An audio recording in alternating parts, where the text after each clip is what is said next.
Ассаламу алейкум, туғандар, қалыста іштеп жүрген мекендештер, амансыздарбы?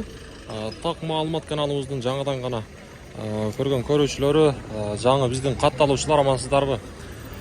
Достор, бүгүн 2024-жылдын 21 апрель күнү, апта күнгө жекшемби, дем алыш күнүнө турабыз. Туғандар, бүгүн сонун жаңылык, баарыңыздар бир лайкты басып коюңуздар. Себеп дегенде, дем алыш күнү рубльдер бир аз артка кайтчу, билесиздер, баарыңыздар. Буйруса бүгүн андай болгон жок. Эртеңден жаңы аптадан буйруса рубль дагы жакшы жаңылык болуп көтөрүлүп калышы мүмкүн. Доскреdo банк бул жерде сатып алууну караңыздар. Рубль 0,945 экен. Кечээ күнү да ушундай болгон. Ар базар күнү негизи билесиздер түшөт.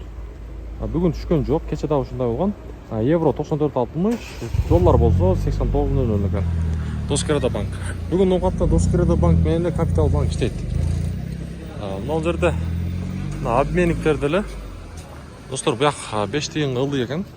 Мынага доллар 89.50, рубль болсо 0.94, казак теңге 18 тиын, узбек сум 0.71 тиын болуп турган кезде. Аябай жакшы жаңылык, достор. Каналга сөзсүз түрдө подписчика болуп коюңуздар, катталыңыздар.